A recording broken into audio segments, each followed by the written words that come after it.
नमस्कार, आप सभी का स्वागत है और आप देख रहे हैं न्यूज़ 21। मैं हूं आपके साथ सोनम गुरु। तो चलिए शुरुआत करते हैं स्पेशल बुलेटिन की। जमशेदपुर में भाजपा प्रदेश कार्य समिति सदस्य मीरा मुंडा ने जिला परिषद सदस्य और भाजपा नेता सूरज मंडल पर हुए कथित जानलेवा हमले की निंदा की है। उन्होंने पुलिस प्रशासन से हमले में शामिल अज्ञात युवकों के खिलाफ कड़ी कार्रवाई करने की मांग की। मीरा मुंडा ने कहा कि सूरज मंडल एक जनप्रतिनिधि भी है और उनके साथ इस तरह की घटना बेहद निंदनीय है। उन्होंने चेतावनी दी है कि भाजपा इस मामले में चुप नहीं बैठेगी और दोषियों की गिरफ्तारी के लिए आवाज उठाती रहेगी। मीरा मुंडा ने सूरज मंडल के समर्थन में हल्दी पोखर के दुकानदारों और स्थानीय लोगों द्वारा दुकानें बंद रखने का उनका आभार भी जताया। उन्होंने प्रशासन से मामले की गंभीरता से जांच कर आरोपियों के खिलाफ सख्त कार्रवाई सुनिश्चित करने की मांग की है। जमशेदपुर से विनोद केसरी की रिपोर्ट।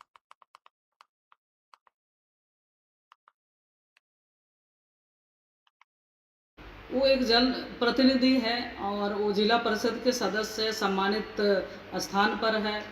ऐसे समय में उसके साथ व्यवहार और मारपीट होना, ये प्रशासन को ज़्यादा ध्यान देना चाहिए। और इसके लिए हम सब भारतीय जनता पार्टी आगे चर्चा करेगी और उस विषय पर हम लोग हो सकता है एसएसपी से भी मिलें और इस घटना को बहुत ही निंदनीय कहेंगे, क्योंकि एक जनप्रतिनिधि है, लोगों की सेवा करता, उसका कार्य करता है। ऐसे लोगों के साथ यदि इस तरह का दुर्व्यवहार होता है तो मारपीट होती है तो बहुत ही दुखद है। आज हल्दी पोखर के सभी दुकानें बंद भी रही मैडम। जी, मैं सभी दुकानदारों को बहुत बहुत धन्यवाद देती हूँ और वहाँ के स्थानीय लोगों को भी कि आपने बंद का आह्वान किया और सभी दुकानदार वहाँ के उन्होंने शांतिपूर्ण ढंग से अपने अपने से सब अपना दुकान बंद किया। उसके लिए मैं बहुत बहुत धन्यवाद दे। वो एक जन प्रतिनिधि है और वो जिला परिषद के सदस्य सम्मानित। अलीपुरद्वार जिले के मदारीहाट बोरोमिल इलाके में उस समय हड़कंप मच गया जब एक गेंडे का बच्चा जंगल में भटककर इंसानी बस्ती के पास पहुंच गया। जंगल से निकलकर गेंडे का बच्चा एक साथ एक चाय बागान में जा घुसा। इसकी सूचना मिलते ही जल्दापाड़ा वन विभाग की टीम मौके पर पहुंची और रेस्क्यू अभियान शुरू किया। वन कर्मियों ने गेंडे के बच्चे को सुरक्षित जंगल की ओर वापस भेजने के लिए 3 प्रशिक्षित कुमकी हाथियों की मदद ली है। काफी मशक्कत और सावधानी के बाद गेंडे के बच्चे को धीरे धीरे जंगल की ओर खदेड़ा गया। वन विभाग की टीम की तत्परता से गेंडे के बच्चे को सुरक्षित उसके प्राकृतिक आवास की ओर भेज दिया गया। घटना के दौरान इलाके में लोगों की भीड़ भी जमा हो गई। कूच बिहार से अभिजीत शील की रिपोर्ट।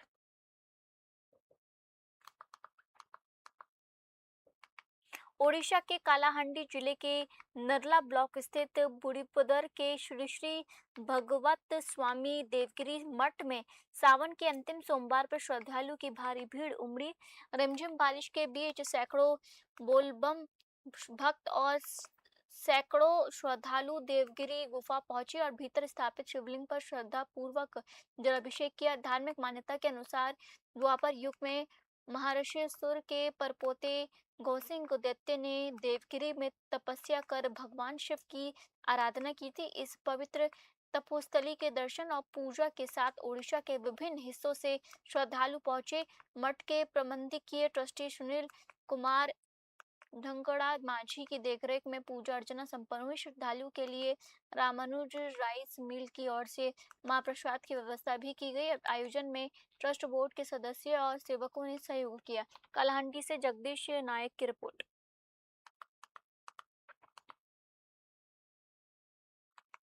कोडरमा में सावन की चौथी और अंतिम सोमवारी पर झुमरी तिलैया ने झरनाकुंड में हजारों श्रद्धालु की भीड़ उमड़ी। शिव भक्तों ने उत्तर वाहिनी नदी से पवित्र जल लेकर करीब 14 किलोमीटर की कांवड़ पदयात्रा शुरू की और ध्वजाधारी धाम पहुंचकर 777 सीढ़ियां चढ़कर भगवान भोलेनाथ का जलाभिषेक किया। इस दौरान पूरे मार्ग में बोल बम के जयघोष गूंजते रहे और माहौल भक्तिमय बना रहा। श्री राम संकीर्तन मंडल की ओर से पिछले 26 वर्षों से इस कांवड़ पदयात्रा का आयोजन किया जा रहा है। श्रद्धालु की सुरक्षा को लेकर प्रशासन ने यात्रा मार्ग के 37 स्थानों पर दंडाधिकारी और पुलिस बल की तैनाती की है। रास्ते में श्रद्धालुओं के लिए कई सेवा शिविर भी लगाए गए हैं। राजद नेता सुभाष यादव की ओर से भी नींबू पानी, शरबत शरबत और फलहार की व्यवस्था की गई। कोडरमा से प्रभु कुमार राणा की रिपोर्ट। छिंदवाड़ा के तामिया में 21 से 23 अगस्त तक आयोजित सावन महोत्सव का भव्य समापन हुआ। समापन समारोह में कलेक्टर हरेंद्र नारायण ने कहा कि दूर दूर से आए पर्यटकों की सहभागिता से क्षेत्र की आर्थिक गतिविधियों को बढ़ावा मिलेगा। उन्होंने कहा कि पर्यटन के जरिए रोजगार के नए अवसर पैदा करने के प्रयास किए जा रहे हैं, जबकि होम स्टे से ग्रामीणों की आय भी बढ़ोतरी हो रही है। महोत्सव के अंतिम दिन बड़ी संख्या में पर्यटकों ने झूले, सेल्फी और ट्रैकिंग जैसी गतिविधियों का आनंद लिया। कार्यक्रम में पर्यटन ग्रामों में किए जा रहे नवचारों की जानकारी भी दी गई। वहीं डिस्कवर टामिया फोटोग्राफी प्रतियोगिता के विजेताओं नीरज कुसाम, मयंक यादव, अमित यादव, सौरभ वर्मा और राहुल को सम्मानित भी किया गया। छिंदवाड़ा से मनीष इंगोली की रिपोर्ट। कालाहंडी के पड़ोसी गरियाबंद जिले के गुड़ियारी गांव में स्थित कादा डोंगर अपनी प्राकृतिक सुंदरता और धार्मिक मान्यताओं के लिए प्रसिद्ध है। 84 गढ़ की देवी मां कुलेश्वरी पहाड़ की चोटी पर स्थित गुफा में विराजमान है।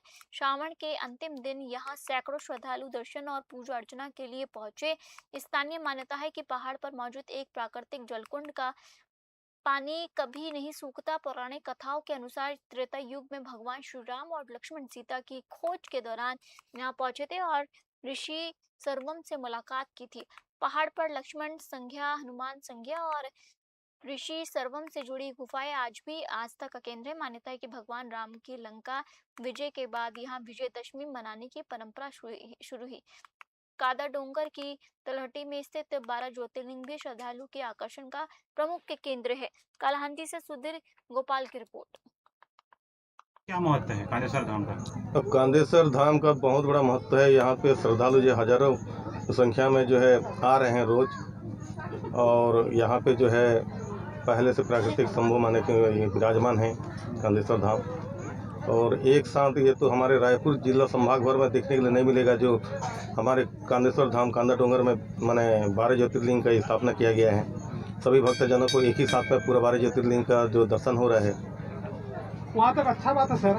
जी, यह कांदा डोंगर गुड़ियारी का कांदा डोंगर, यह 84 गढ़ का यह प्रमुख स्थान है और काफ़ी मान्यता है। आप सभी जानते भी हैं कि यहाँ पर देव दशहरा सबसे ज़्यादा मुख्य रूप से यहाँ मनाया जाता है। 84 कोस के देवी देवता यहाँ पर पहुँचते हैं और यहाँ पर स्वयंभू भी विराजमान है और यहाँ 12 ज्योतिर्लिंग का भी स्थापना हुआ है।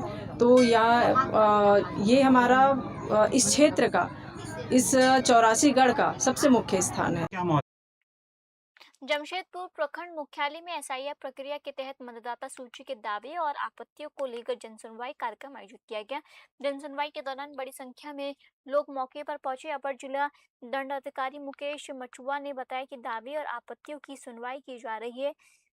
एआरओ की ओर से करीब 150 लोगों को नोटिस जारी किए गए हैं। उन्होंने कहा कि मतदाता सूची में किसी भी तरह की विसंगति पाए जाने पर भारत सरकार के निर्देशों के अनुसार संबंधित लोगों को 12 दस्तावेज जमा करने होंगे। दस्तावेजों की जांच और सत्यापन के बाद ही मतदाता सूची में नाम दर्ज करने की स्वीकृति दी जाएगी। प्रशासन की ओर से लोगों से निर्धारित प्रक्रिया के तहत दस्तावेज उपलब्ध कराने की भी अपील की गई। जमशेदपुर से विनोद केसरी की रिपोर्ट।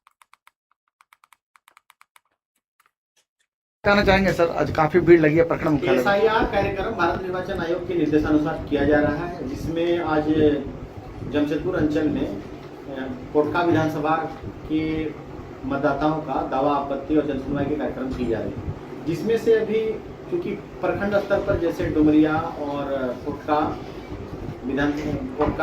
के प्रखंड और पंचायत स्तर पर लोगों के हमारे जो एआरओ चिन्हित किए गए हैं, उनके माध्यम से एआरओ जो चिन्हित किए गए हैं उनके माध्यम से जनसुनवाई के कार्यक्रम की जा रहे हैं। हमारे यहाँ पर आज जमशेदपुर अंचल में बूथ संख्या 1 से 30 हमारे अंचल अधिकारी सीओ साहब और बूथ संख्या 31 से लेकर के 60 सोनरेखा परियोजना के जो संयुक्त सचिव हैं और एडीएम के रूप में मैं हूँ, जिला अपर जिला दंडाधिकारी के रूप में, जिसमें बूथ संख्या 61 से 90 और नगर। कहना चाहेंगे सर, आज फिलहाल आज के बुलेटिन में इतना ही और आप देखते रहिए न्यूज़ 21। जय हिंद।